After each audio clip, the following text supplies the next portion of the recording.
Olá pessoal, meu nome é Anildo e sejam bem-vindos ao meu canal, onde eu estou fazendo uma lista de reprodução sobre uma linguagem de programação que se chama Sol. E essa é uma linguagem de programação que é em português brasileiro acentuado. Pois bem, nesse vídeo nós vamos ver como fazer uma aplicação simples na nossa linguagem, tá bom? Mas antes de nós irmos para a aplicação, eu preciso mostrar uma funcionalidade para vocês. Até agora eu só tenho mostrado para vocês como que se faz saída de informação ou saída de dados, tá? Saída de dados. Que é quando eu falo para mim exibir alguma coisa, e aí quando eu exibo aqui, vai aparecer saída de dados. Mas eu não ensinei como introduz dados na nossa aplicação, tá? E a forma mais fácil de introduzir dados na nossa aplicação é usando a própria linha de comando, onde você pode digitar um nome aqui, por exemplo, vou colocar o meu, e aí, o nosso programa vai reconhecer essa informação lá dentro. Mas como ele reconhece? O nosso programa ele tem uma variável global, tá? Ele tem uma variável global que é embutida nele. E essa variável global, vamos ver o que ela é? Vamos supor, vamos lá, eu tenho uma variável que eu não conheço o que ela é. Bom, eu vou fazer um obtenha tipo então, né? Eu vou lá, coloco um obtenha tipo. E aí eu vou dizer que essa variável é uma tabela. Beleza, eu sei que ela é uma tabela, mas ela é uma tabela do tipo mapa ou do tipo lista? Bom, vamos descobrir, vamos iterar sobre essa tabela. Vamos colocar iteração, índice, valor, em, obtenha pares, e vamos passar o nosso arg. Ou chave, pode ser aqui, né? Como nós estamos usando pares ali, é a chave que a gente quer. Então vamos colocar para exibir chave, dois pontos, passo o ponto aqui, dois pontos, valor. Vamos ver o que vai acontecer? Bom, está dizendo aqui que eu tenho a posição -1 e a posição 0. Está dizendo que eu tenho algumas coisas aqui na minha tabela, né? Eu tenho a posição -1, a posição 0. E o que eu quero, na verdade, o que eu sei que ela é uma lista. Só que a variável global arg, ela é uma das únicas listas que você vai ver na linguagem Sol, que ela tem posição 0 e posição -1, tá? -1 porque é o programa que chamou essa função, tá? Tá lá na PF do meu sistema, numa pasta que eu chamei de produção, na pasta sol, sol.exe. E a posição 0 é o meu início.sol, tá? Que é o nome do meu arquivo. Só que não é isso que eu quero. Eu quero a primeira posição ali, que é anildo. Então, se eu colocar, ao invés de eu colocar obtenha pares, colocar indexados aqui, indexados, vai rodar do número 1 para frente, tá? Aqui eu vou chamar índice, tá? Opa, eu aqui, colo aqui, vou limpar e botar para rodar de novo. Olha lá, temos apenas o primeiro, que é anildo. Ok? Bom, feito isso, nós já sabemos que sabemos introduzir dados aqui. Eu posso colocar outros nomes, por exemplo, Anildo Carneiro, vai estar Anildo Carneiro. Eu consigo introduzir informações para minha função. Agora vamos na minha calculadora para mim ver o que eu aprontei ali, para vocês saberem o que é, tá? Aqui, vamos lá da primeira linha. O que eu quero saber para esse programa rodar? Bom, primeiro eu vou verificar o tamanho dessa lista, porque na minha calculadora, ela é uma calculadora bem simples. Ela faz o único cálculo assim. Ela precisa de um número, um operador e um outro número. Ela não faz mais do que isso, tá? Ela não consegue fazer vezes, três. Não, é só a operação com dois números, tá? Então, ela precisa ter três posições. Se a quantidade de argumentos for diferente de 3, então, número de argumentos incorreto. Você precisa de primeiro número, operador e segundo número. Então, vamos tentar passar 2 mais. Olha lá. número de argumentos incorretos, você precisa de primeiro número, operador, segundo número. E eu até vou colocar um return aqui para o nosso programa finalizar aqui mesmo. Vou dar um clear. Vamos lá. Parou aqui mesmo, tá? Beleza. Então, precisa de 3 argumentos. Se for maior ou menor que 3, vai dar errado. Precisa ser 3. Beleza, então já está funcionando, meus 2 mais 2 é igual a 4. Mas vamos continuar o programa aqui para a gente tentar entender o que eu fiz. Primeiro, eu criei uma variável local chamada primeiro número. E disse para ela que aqui o valor dela é uma função chamada converta para número e eu passo o primeiro argumento. Por que isso, tá? Porque se você for, vamos aqui no início, se você exibir, aqui, ó, obtenha tipo do seu argumento número 1, peraí, eu vou passar só o início ponto sol e passar um número, 10, por exemplo, está dizendo que é texto, porque minha linha de comando ela só passa texto. Então nós temos uma função própria do interpretador que converte texto para número. E aí é uma função chamada converta para número. O contrário também acontece, tá? Se você quiser converter número para texto, você tem uma função chamada converta para texto. Só que aqui nós estamos dizendo o seguinte: o meu primeiro número é converta para número e eu estou passando o primeiro argumento.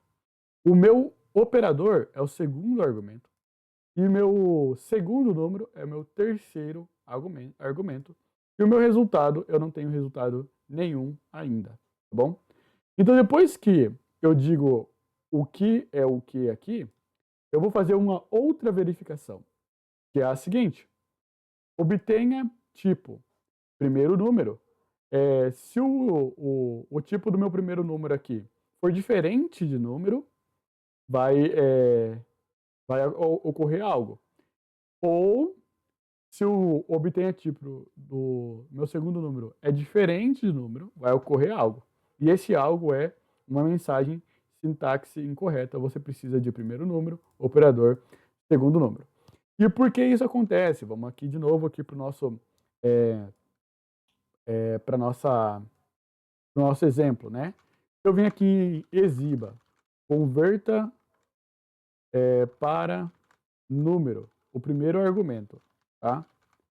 E aqui eu passar um texto, olha lá, vai dar um erro. Opa, é que precisa ser converta. Porque ele tem que retornar nulo, na verdade, né? Olha lá. Pronto, retornou nulo. Tá vendo? Ele não retorna número. Não retorna algum valor válido. Então eu estou dizendo, se essa função aqui está retornando nulo para o primeiro número e essa função está retornando nulo para o segundo número, se um dos dois estiver errado, vai mandar essa mesma mensagem. Vamos confirmar? Cadê minha calculadora? Então, se eu colocar aqui, ó, um texto aqui, vai dar errado. Se eu colocar 2 aqui, colocar um texto aqui, vai dar errado também, tá? Precisa ser número nos dois para poder dar certo. Beleza. Aí, eu cadastrei as minhas operações. Eu não ensinei isso sobre tabelas, porque é uma forma um pouquinho mais avançada de você declarar tabelas. E é o seguinte: quando você tem um caractere especial e vai usar ele como propriedade, você pode usar colchetes, entre aspas, e você colocar o seu caractere especial, tá? Você pode fazer isso na linguagem Sol. Então, eu falei que minha operação aqui é igual, eu tenho uma operação de soma aqui, né? É uma das operações que eu tenho. Eu poderia criar outras operações, por exemplo, se eu copiasse e colasse aqui, trocasse isso aqui para menos aqui e trocasse o resultado aqui para menos, eu já teria criado uma função, uma operação de subtração, tá? Então essa aqui é a de soma e essa aqui é de subtração. E o que ela faz? Bom, ela tem 2 parâmetros, o primeiro e o segundo número, e ela retorna a soma do primeiro e do segundo número. E aqui a segunda faz a mesma coisa, ela tem 2 parâmetros e ela retorna aqui o primeiro e o segundo número, tá bom? E aí, eu vou dizer o seguinte para o meu programa, tá? Agora que eu tenho uma lista de uma tabela de operações, um mapa de operações aqui, eu vou dizer o seguinte para o meu programa aqui, né? Assim, programa, verifica se as operações do meu operador é igual a nulo, tá? Então, lembre que o operador está aqui, é o segundo argumento, tá? Então, vamos lá. O que ele está dizendo? Se eu colocar um vezes, veja que eu não cadastrei multiplicação aqui. Vai acontecer o quê? Dá erro, ó. Não dá suporte para esse operador. Mas e se eu colocar subtração? Eu acabei de adicionar subtração. Apareceu o resultado. Se eu colocar a soma, vai colocar. Então, eu precisaria cadastrar a multiplicação aqui para dar certo. E é isso que esse trecho aqui do código está fazendo. Está dizendo que se nas minhas operações eu passar o valor do meu operador e for nulo, tá me retornando nulo, ou seja, não existe essa posição aqui, então pode me retornar, pode exibir a mensagem, né, não há suporte para o operador, e retorne para finalizar o programa. Tá? É isso que eu estou dizendo. Aí no final, depois que fez essas verificações, nós vamos ter um resultado. E esse resultado é o seguinte: operação, operador, primeiro e segundo número. E aí eu exibo o resultado, tá? Então eu só passo na minha lista de operações, eu passo qual que é o meu operador, passo os argumentos dos meus operadores, e aí ele vai exibir o resultado. Há muitas maneiras de se fazer uma calculadora. Há muitas maneiras de se fazer uma calculadora. Tem como você fazer usando funções, tem como você fazer usando uma tabela bem melhor trabalhada do que a minha, tem como você usar marcador, aquele marcador que é de controlador de fluxo sem condicional. Tem como você fazer de diversas formas uma calculadora. Eu quis mostrar aqui para vocês uma forma que é simples, que eu tenho verificação, eu consigo verificar se a minha sintaxe está correta, tá? Então, se eu digitar qualquer sintaxe incorreta, eu tenho uma resposta para a sintaxe, e aí eu vou lá e consigo fazer as minhas operações aqui. E se eu quisesse cadastrar mais operações, é só colocar uma vírgula aqui e colocar a operação que eu quero cadastrar. Assim, eu posso passar valores dinâmicos para minhas variáveis, ou seja, lembra que variável é um valor que varia? É um pedaço do seu código ali que pode mudar o valor.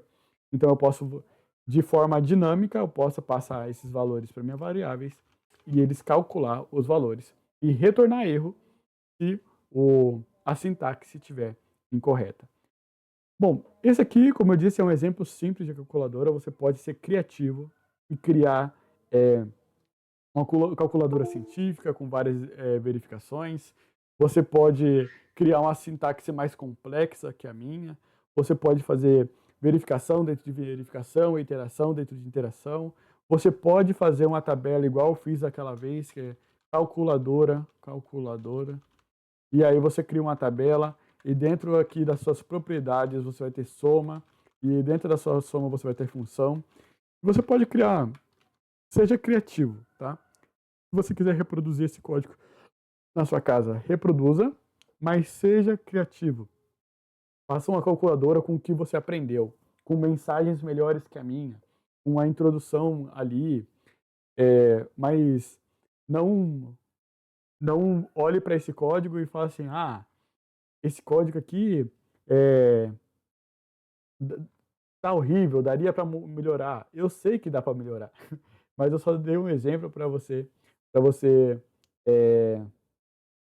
saber que dá para fazer desta forma aqui, e essa forma aqui usa grande parte do que nós aprendemos até agora, tá bom?